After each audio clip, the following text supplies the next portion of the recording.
Hi, this is DeneenTB, and this is the Truth in Business Show. Welcome. Today we're going to be talking about procrastination. Why do I procrastinate, and what can I do about it? Join me, won't you? So today what I'd like to talk about is why we procrastinate. Why do we take things and not do them, right? So I have a few questions for you, and I want you to think about these a little bit.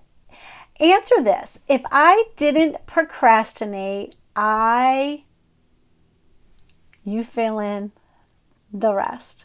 If I didn't struggle with procrastination, how would my life be different? What would I do differently? I love this question. I have a third question for you. If I stopped procrastinating, what new problems or situations would I have to face that I don't have to really contend with right now? These three questions are really important. And if you could take some time, you could put down maybe 5 or 6 answers about why. And I'll put those in the show notes as well so that you can have time to really think about it. But there are very specific reasons that people procrastinate. There are specific reasons that you procrastinate, that I procrastinate. Some of them are emotional difficulties that lead to or stem from procrastination. We can see that. It's like an outcome. So it could be low self-esteem, thinking of yourself really as inadequate or unworthy to lead. And so you procrastinate, and what it actually does is it lowers more your self-esteem, right? Or maybe you suffer from perfectionism, and so you equate your self-worth with your high performance. So then procrastination is just a way to protect you against the risk of failure, right? Or maybe you have a need for love. You feel that people will only accept you if you perform well. So then procrastination kind of protects you from the risk of rejection. Maybe another reason is that you're always anticipating the worst. If you can imagine the disaster, the outcome before it actually happens, then protection is a way to protect you from the anxiety of it. Or maybe it's really about self-judgment. You judge yourself very harshly, and so procrastination really protects you from self-hating, from guilt, from shame. Or maybe it's just depression. You feel so overwhelmed that it really immobilizes you. It makes you feel helpless. You can't perform. So therefore, procrastination protects you from feeling hopeless. Maybe you have like a rigid identity. You imagine yourself as a procrastinator, so then it's a self-fulfilling prophecy. Then the procrastination protects you from having to change. A second way to really think about this as far as your emotional state is also you may have a low frustration level or low tolerance for things.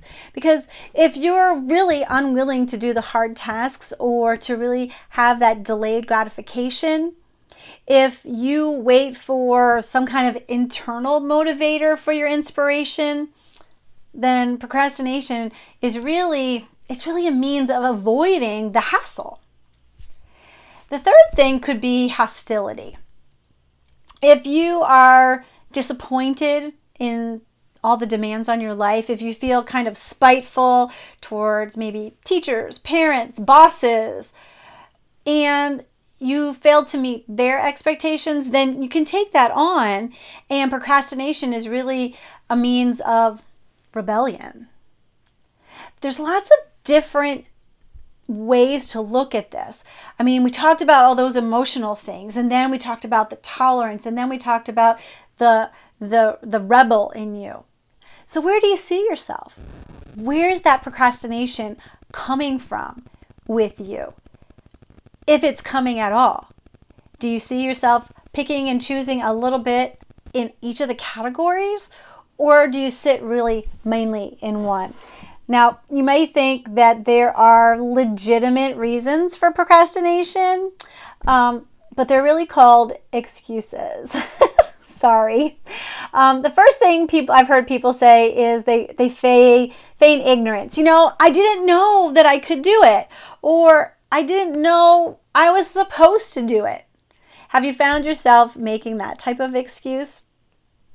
Another excuse or way that people say it is they have fixed habits. So you might say or hear yourself say, but I've always done it this way. It's so hard to change.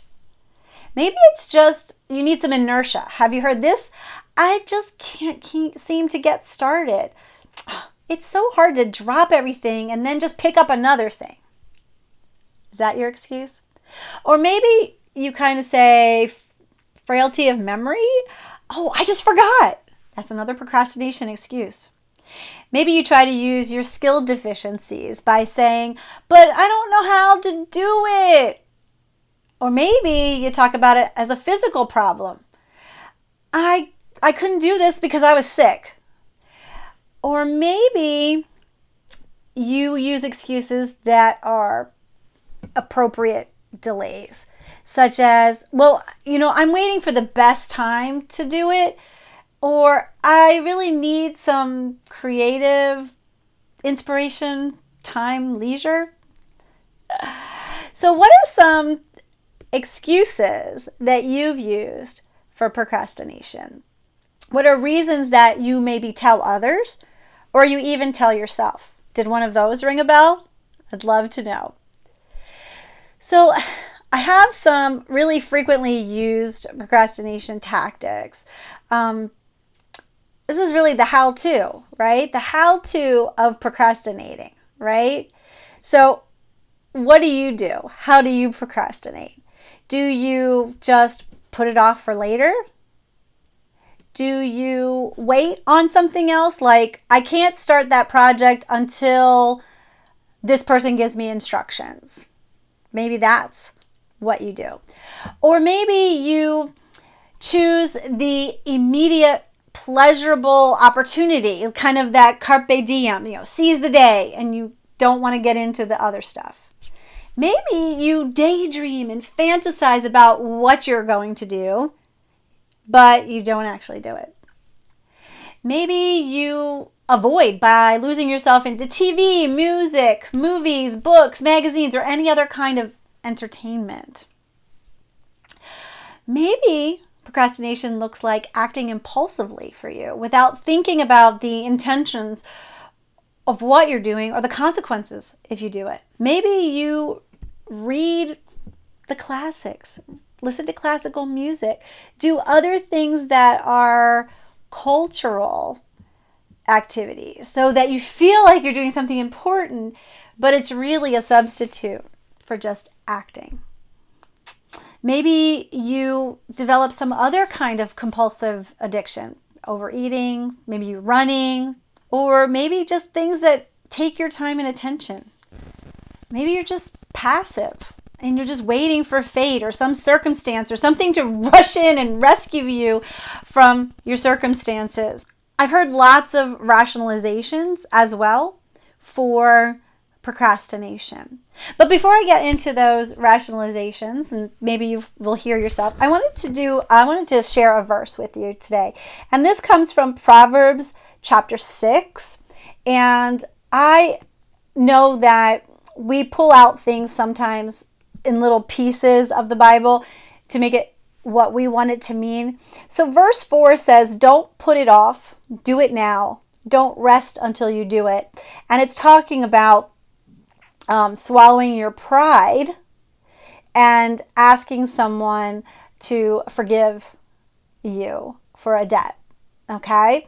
So, but I think it applies to a lot of things, that don't put off the things that you're supposed to do. Do it now. Do it, and don't rest until you do. I know having a disciplined life can be really difficult. It's something that most of us don't do. In fact, statistics say that only 10% of the population is truly self-disciplined. So most of us This doesn't come naturally. But I believe that God wants for us to not be lazy, to not procrastinate. So in the other verses that I want to pull out here in Proverbs 6 is 6 through 11. And it says, "Take a lesson from the ants, you lazy bones. Learn from their ways and become wise. Though they have no prince or governor or ruler to make them work, they labor hard all summer, gathering food for the winter. But you, lazy bones, how long will you sleep? When will you wake up? A little extra sleep, a little more slumber, a little folding of the hands to rest. Then poverty will pounce on you like a bandit. Scarcity will attack you like an armed robber." And I thought this was really good because a lot of times, we can joke about about procrastinating, about plans and projects and things we're working on, but that's not what God wants for us.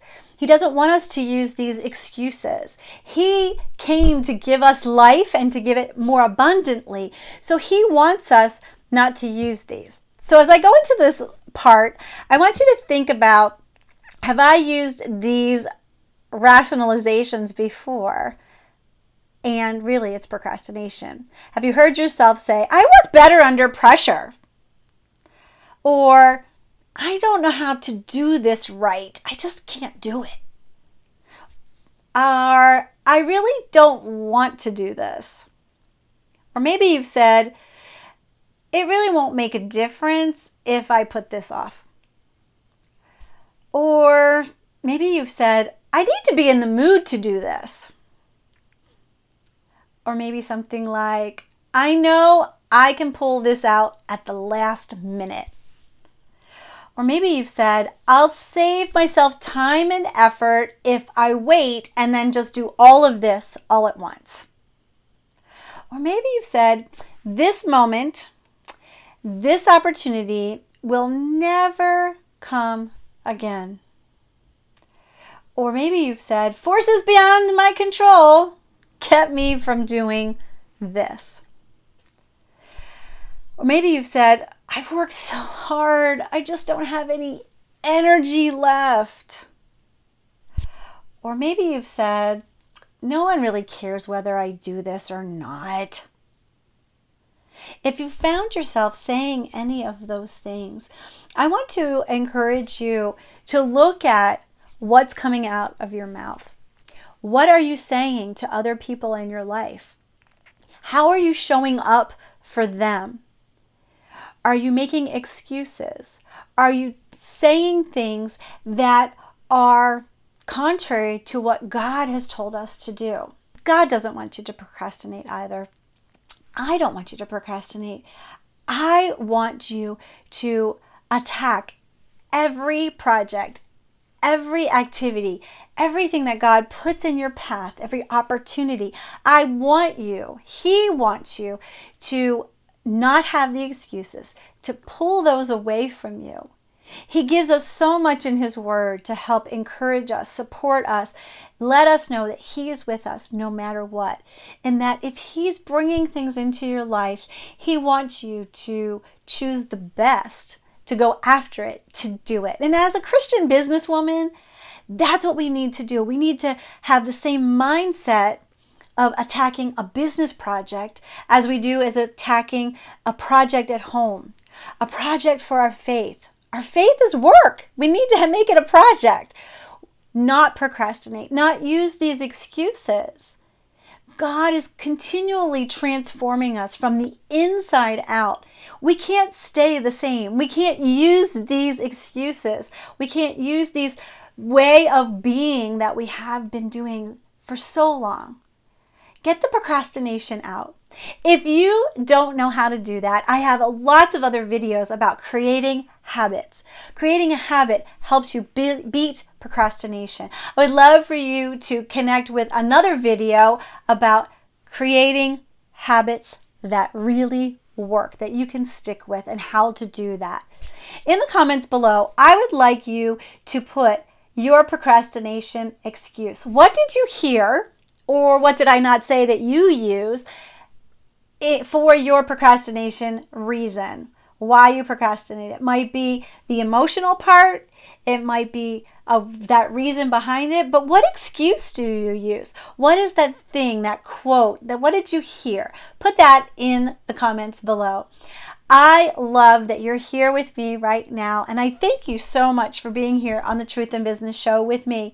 Make sure to subscribe to the channel. We'll be talking more about connecting faith and business. Don't forget to ring the bell so that you know when the next video comes out. Thanks so much for being here, and as always, be filled to overflowing.